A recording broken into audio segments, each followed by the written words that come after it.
general Freire Gomes e do comandante da Força Aérea, o brigadeiro Batista Júnior.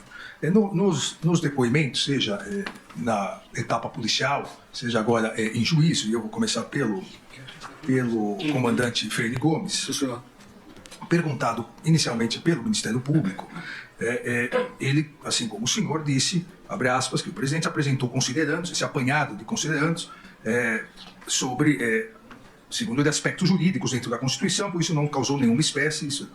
A partir disso, o Procurador-Geral da República perguntou se ele teria feito alguma advertência ao presidente, como ele disse na fase policial. Entre aspas, o comandante Freire Gomes no inquérito policial. O Exército não participaria da implementação desses institutos visando reverter o processo eleitoral. O senhor se recorda disso? Eu não me recordo que ele tenha dito isso nessa reunião. O senhor também não se recorda que teria, aqui já é o comandante da Força Aérea, teria dito, tanto no inquérito policial quanto em juízo, teria dito que, a partir dessas discussões, da possibilidade que o presidente colocou de um estado de exceção, e com isso a decretação da GLO para novas eleições e impedir que o presidente eleito pudesse tomar posse, que o senhor teria sido o único que, abre aspas, colocaria as tropas da Marinha à disposição do presidente. O senhor se recorda disso? Eu me recordo do que disse o brigadeiro Batista Júnior. E isso não ocorreu? Não, senhor. Em primeiro lugar, o brigadeiro Batista Júnior não estava presente nessa reunião. O comandante Freire disse, perdão, verdade. O comandante general Freire Gomes estava presente. Isso. Ele disse que o senhor teria sido o único que colocaria as tropas da Marinha à disposição. Isso ocorreu ou não? Não, senhor. Não ocorreu. O senhor nem tocou nesse assunto. O senhor vai ter essa oportunidade.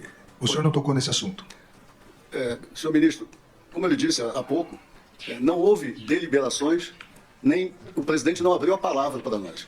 Ele fez as considerações dele, expressou o que pareciam para mim mais preocupações e análise de possibilidades do que propriamente uma ideia ou uma intenção de conduzir alguma coisa em uma certa direção. A única que eu percebi que me era tangível e importante era a preocupação com a segurança pública, para a qual a GLO é um instrumento adequado dentro de certos parâmetros, que o senhor bem sabe. Então, eu, como é normal na minha atitude, eu me atenho às minhas funções e às minhas responsabilidades. Faz parte às vezes, lendo alguns desses depoimentos, eu tenho certa dúvida de procedimentos, porque o senhor sabe que nós estamos tratando de militares. A Marinha é extremamente hierarquizada e nós seguimos, bem à risca, o Estatuto dos Militares. Então, eu não vejo espaço. O Estatuto dos Militares diz que a um subordinado é dado apenas o direito de pedir por escrito uma ordem que ele receba e considere flagrantemente ilegal. Então, até que isso aconteça, para mim, ilações, discussões, eu vi aqui coisas como conversa de bar. Eu era comandante da Marinha, eu não era assessor político do presidente. E eu me ative ao meu papel institucional. O senhor disse aqui anteriormente, duas, três respostas atrás, em relação à questão das eleições, das urnas, que a questão estava sendo tratada na comissão de transparência que as Forças Armadas faziam parte. Perfeito. A Marinha fazia parte dessa comissão? Ministro, se não me engano, a Marinha tinha 2 oficiais superiores nessa comissão. O senhor se recorda das conclusões dessa comissão? Muito genericamente, porque a comissão foi conduzida mais diretamente pelo Ministério da Defesa. O que nós fizemos como comandante de força, bom, eu até vi o depoimento do brigadeiro Batista Júnior, que ele disse que se envolvia, dialogava com o pessoal dele. No caso da Marinha, o que eu fiz foi alocar pessoal como solicitado pelo ministro e aguardar que os trabalhos fossem concluídos. Então, havia lá, se não me engano, 2 militares, 2 oficiais superiores, salvo engano, e me lembro que foi expedido um relatório final, que nós lemos, o ministro nos deu a conhecer, sim. O senhor era crítico às urnas eletrônicas? Não, senhor. Há uma declaração do senhor na mídia, dia 14/5/2022, às vésperas, 14 de maio de 2022, sinalizando apoio. E o senhor agora mesmo disse corretamente que os militares devem ser até o seu papel institucional, e o senhor não é conselheiro político, não era conselheiro político do presidente da República.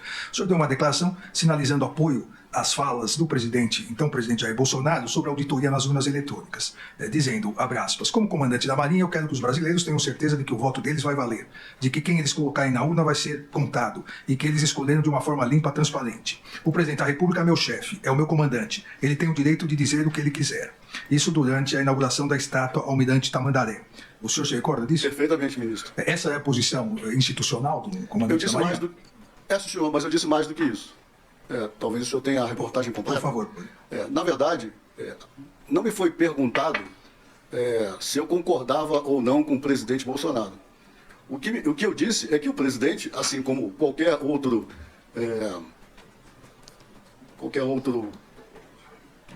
ator eleito pelo povo, qualquer outro parlamentar, tem o direito de dizer e se expressar sobre o que quiser dentro da democracia a respeito de temas que lhe sejam de competência.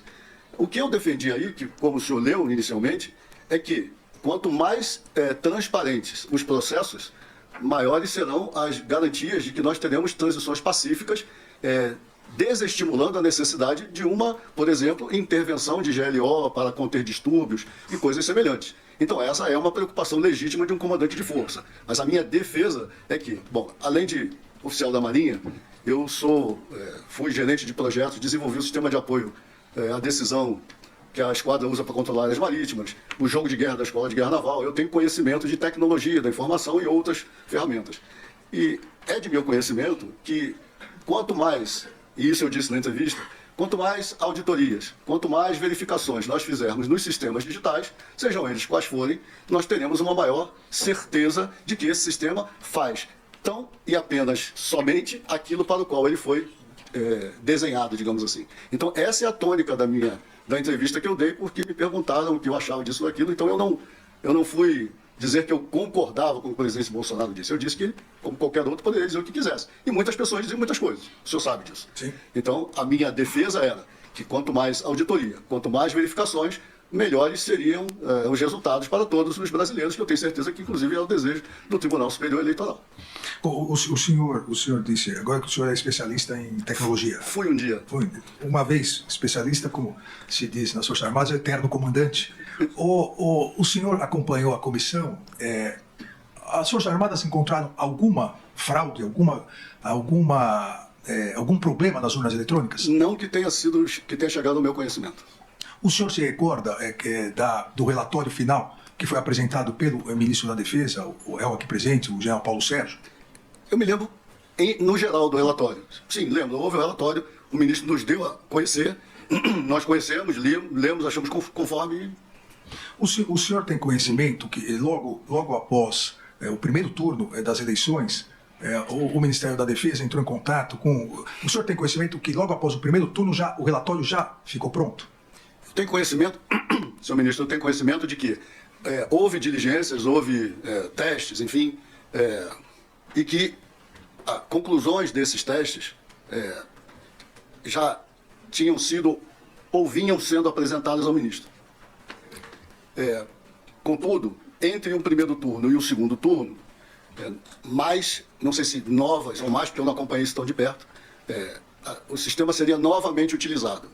Então, sim, eu tenho conhecimento de que houve um resultado, vamos chamar de parcial, e que o resultado final seria obtido após o término do uso dos equipamentos e do sistema eletrônico de votação. Então, concordo com o senhor, com a sua pergunta, sim. Eu tive conhecimento de que houve a apresentação de um resultado que acho que foi classificado de parcial. O senhor sabe, eu saberia dizer, por que após apresentar esse relatório aos comandantes e marcar uma reunião para entregar ao Tribunal Superior Eleitoral, isso foi adiado? O senhor sabe se o então ministro da Defesa sofreu alguma pressão do então presidente Jair Bolsonaro para não entregar e aguardar? Não, senhor, não tenho conhecimento disso. Após a entrega que ocorreu após o segundo turno e uma nota do TSE, do Tribunal Superior Eleitoral, dizendo da entrega e que não havia a própria Forças Armadas, a comissão tinha dito que não havia encontrado nenhuma irregularidade, houve uma réplica do Ministério da Defesa, dizendo que realmente não encontrou nada, mas não poderia dizer que algum dia não poderia encontrar. O senhor conhece essa réplica, digamos assim? Conheço, senhor. E o senhor teria ideia do porquê isso? Não, senhor. Não sabe se houve alguma pressão ao Ministério da Defesa? Não, senhor, eu posso especular com o senhor aqui. Não, se o senhor não sabe... Não, porque eu não sei, não tenho essa informação, mas eu posso especular. Qual seria a sua A especulação? minha especulação, senhor ministro, é que, como ele disse, conhecedor de auditoria em sistemas, né, não esse, mas outros, né, da Marinha mesmo, quando o senhor faz uma pesquisa, o senhor sabe que esses sistemas eles têm milhões de linhas de código, eles têm milhões de rotinas. Então, quando o senhor testa o sistema em determinado cenário ou por determinado período, o senhor pode eventualmente não exaurir tudo o que o sistema pode fazer. Talvez tenha sido por aí. Então, o senhor não pode, a priori, afiançar alguma coisa. Mas o fato é, a auditoria em si, ela não demonstrou nada e acho que o relatório consubstanciou isso. É só uma especulação. Almirante, eu queria tocar num outro assunto que à época foi muito divulgado pela mídia. No dia em que seria votada a emenda constitucional para introdução do voto impresso, pelo rosto do senhor, o senhor já sabe qual vai ser a pergunta. No dia em que seria votado, houve uma novidade. O senhor foi à Marinha, o senhor como comandante, o senhor foi entregar um convite ao presidente da República, salvo engano, com 3 blindados, não se lembra se eram 3, 4, com alguns blindados da Marinha. Eram mais do que isso. Que até, naquele momento, alguns estavam meio esfumaçados, né? O senhor se recorda, por isso deu muita repercussão, mas isso foi, naquele momento, até pela novidade, isso foi entendido como uma pressão ao Congresso Nacional, porque foi exatamente no momento em que se debatia na Câmara dos Deputados e seria votado. O senhor já disse que se recorda. Por que essa novidade naquele exato momento? Os chineses dizem que coincidências não existem. Teria sido uma coincidência, Almirante? Não existe até certo ponto. Eu acho, muito obrigado, senhor ministro, por o senhor me fazer essa pergunta. Apesar de eu ter dado uma entrevista no mesmo dia, onde me perguntaram sobre isso, uma das missões que eu me atribuí ao assumir o comando da Marinha era dar a conhecer à sociedade brasileira das capacidades da Marinha do Brasil. É comum, quando a gente vê pessoas militares fardados de camuflado, ou a gente vê um carro de combate, um tanque, como falam por aí popularmente, nas ruas, as pessoas acharem que é o exército que está ali. E a Marinha tem essas capacidades. Todos os anos, na cidade aqui de Formosa, a Marinha realiza uma operação. Essa operação é planejada, primeiro ela é colocada no planejamento para o ano seguinte, segundo, no exercício financeiro daquele ano. São alocados recursos ao início do ano, e esse planejamento logístico é feito com meses de antecedência, senhor ministro, porque esses blindados, inclusive os que fumaçavam, eles vêm do Rio de Janeiro. Eles não ficam aqui. Então isso é planejado com antecedência de 3, 4, 5 meses às vezes. E eles vão até Formosa, fazem um exercício maravilhoso naquele terreno lá que o Exército tem, com lançamento de mísseis, com exercícios de tiro de precisão de aeronaves. E o povo brasileiro, pagador de impostos, contribuinte, que deveria conhecer como o recurso é gasto, do mesmo jeito que a Marinha faz quando os seus navios atracam nos portos, abre a visitação pública para as pessoas verem, olha, o dinheiro de vocês está aqui, nós estamos cuidando disso. Nessa situação, ninguém vê. Então, eu, ao assumir o comando em abril, eu falei, olha, nós vamos fazer uma visitação pública com esses veículos aqui na esplanada. Ou seja, todo mundo pode ver. E teve muita gente. As mães levaram as crianças e tal. Contudo, isso não foi programado para o dia da votação do Congresso. O que eu tenho a impressão, que se a minha memória não me trai, é que esta votação seria feita numa comissão especial. E, ao chegar na comissão especial, onde a propugnação pela impressão do voto na urna, ela, digamos assim, acho que ela perdeu nessa comissão especial. E aí o presidente da Câmara, ele decidiu levar ao plenário, eu não sei se era obrigatório ou se era uma escolha, mas o fato é, ele decidiu levar ao plenário e marcou para a data em que já estava marcada todo esse deslocamento. Como o senhor pode imaginar, algo planejado há tanto tempo atrás, é difícil, digamos assim, a Câmara alterou isso com, sei lá, 4 dias de antecedência, 5 dias de antecedência. Eu não teria nem como fazer essa mudança. Então, neste caso em particular, eu tenho que discordar dos chineses. Foi uma coincidência. Agradeço, Almirante. Uma outra questão. O senhor se recorda de uma segunda reunião, onde se tratou um documento, uma minuta, uma segunda reunião que ocorreu no Ministério da Defesa? O senhor está falando de reuniões que foram alvo de questionamentos recentes ao Brigadeiro Batista Júnior e ao General Freire Gomes no dia 14 de dezembro. Exato, a reunião no dia 14 de dezembro. O senhor me recorda. Quem convocou essa reunião? O ministro da Defesa. O ministro da Defesa é o ministro General Paulo Sérgio. Sim, senhor. Quem estava presente nessa reunião? Nessa reunião, além do ministro, os outros dois comandantes de força. Nessa reunião, almirante, então ministro da Defesa, General Paulo Sérgio, qual foi o assunto dessa reunião? Ele apresentou aí, sim, uma minuta aos senhores? Não, senhor. O ministro, ao nos convocar, vamos lembrar que nós estamos em 14 de dezembro de 2022. Uma quarta-feira. Não saberia dizer, mas ruído, boato, continuava as pessoas, principalmente aqui no SMU, em frente ali ao QG do Exército, e essas eram as nossas maiores preocupações. O ministro da Defesa nos convocou para uma reunião e isso era quase que rotina. Às vezes, eu escuto durante certos depoimentos, porque houve tal reunião, a gente se reunia periodicamente, ao longo de todo o período de comando, no mínimo uma vez por semana. Nesses períodos finais, nós nos reunimos mais vezes, inclusive. Isso também era quase que rotineiro. Então, a gente não era divulgada uma pauta inicial. Assuntos diversos eram tratados nessas reuniões. A minha lembrança dessa reunião é que estávamos os três e que não houve apresentação de nenhum documento durante a reunião. É isso que se o senhor me perguntou se houve apresentação, eu não lembro de ter sido apresentado nenhum documento. Mas o senhor se lembra do assunto tratado? Senhor ministro, essa reunião, ela foi uma reunião, para dizer no mínimo, estranha. Estranha porque ela, meio coisa rara nas nossas reuniões, ela meio que se encerrou antes de começar. Eu fiquei com a impressão de que eu tinha chegado um pouquinho depois dos outros dois colegas. Estavam os três sentados, essa é a minha lembrança. Quando eu entrei, eu já percebi que tinha havido algum tipo de desentendimento ou de alguma discussão anterior tinha acontecido e a reunião foi encerrada. Eu não tive...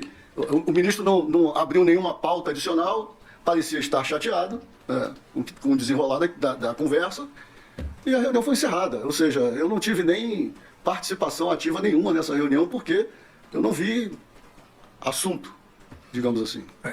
Eu vou ler um trecho aqui do depoimento do Brigadeiro Batista Júnior, no dia 21 de maio de 2025, exatamente sobre essa reunião.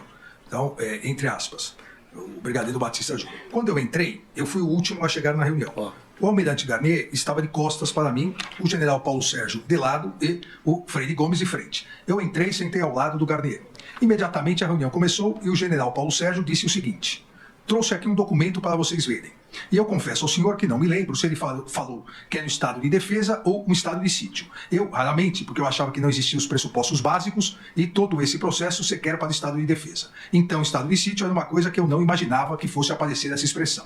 Ele falou assim: eu trouxe um documento que é para vocês analisarem. Logicamente, com base em tudo o que estava acontecendo, Batista Júnior, eu perguntei para ele, o documento estava na mesa dentro de um plástico. Falei, esse documento prevê a não assunção no 1º de janeiro do presidente eleito? E ele falou, o general Paulo Sérgio, sim. E aí eu falei, não admito sequer receber esse documento. Não ficarei aqui, levantei, saí da sala e fui embora. O senhor se recorda disso? Eu não me lembro desse diálogo. Não se recorda? Desse diálogo, não, senhor.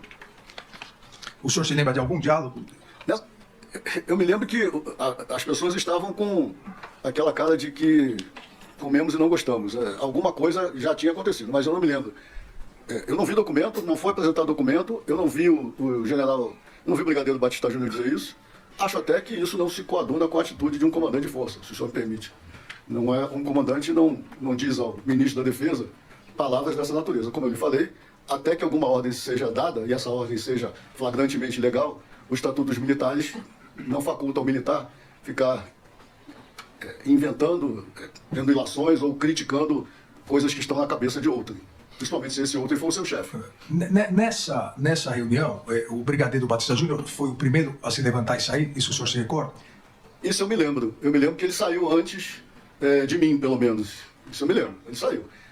E a saída dele gerou algum comentário aos que ficaram? Não, eu acho que o ministro meio que encerrou a reunião, talvez... A única coisa que eu me lembro é que o ministro estava com a expressão contrariada e o Freire Gomes também, e a reunião acabou. Meio que acabou sozinha. Uma última questão, Almirante. A denúncia do Procurador-Geral da República destaca uma mensagem enviada exatamente no dia dessa reunião no Ministério da Defesa, dia 14 de dezembro de 2022, uma mensagem enviada pelo general de reserva Laércio Virgílio. O senhor conhece esse general? Ao general Freire Gomes, afirmando nessa mensagem, abre aspas, Marinha está coesa, e na tentativa de pressionar o general Freire Gomes. O senhor não conhece esse general de reserva, então também não tem consciência, não tem conhecimento dessa mensagem. Não, senhor, mas tenho que agradecer ao general Laércio, porque tudo que um comandante quer é que a sua força esteja coesa. O senhor teve notícia que após o dia 14, as redes sociais passaram a atacar o general Freire Gomes e o tenente brigadeiro Batista Júnior? Sim, senhor. E o senhor sabe o motivo disso?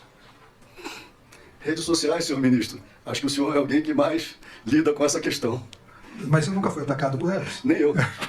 Aliás, desculpe. Eu também fui atacado por elas. Mas... Seria leviano dizer que não fui também. O senhor tem conhecimento de uma mensagem enviada uma orientação enviada numa mensagem pelo réu Walter Souza Braga Neto ao militar da reserva Ailton Gonçalves Moraes Barros, dizendo, abre aspas, senta o pau no Batista Júnior. Povo sofrendo arbitrariedades, sendo feito ele fechado nas mordomias, negociando favores, traidor da pátria, daí pra frente inferniza a vida dele e da família. Elogia o Garnier e, com perdão da palavra aqui, mas é a mensagem dos autos, e fode o BJ. O senhor tem conhecimento dessa mensagem? Teve conhecimento dessa mensagem? Eu tomei conhecimento dessa mensagem pela imprensa a partir do momento em que os trabalhos dessa investigação em curso foram publicados. Eu não tinha conhecimento disso antes. O senhor saberia dizer por que a orientação era para sentar o pau no Batista Júnior e elogiar o senhor? Essa mensagem, ela diz o porquê sentar o pau no Batista Júnior. Fechado em mordomias, buscando vantagens antes do governo terminar. Então, ela diz isso. Por que me elogia? Não sei. Eu agradeço ao almirante Garnier. Senhor. E eu passo a palavra ao ministro Luiz Fux. Bom dia, ministro.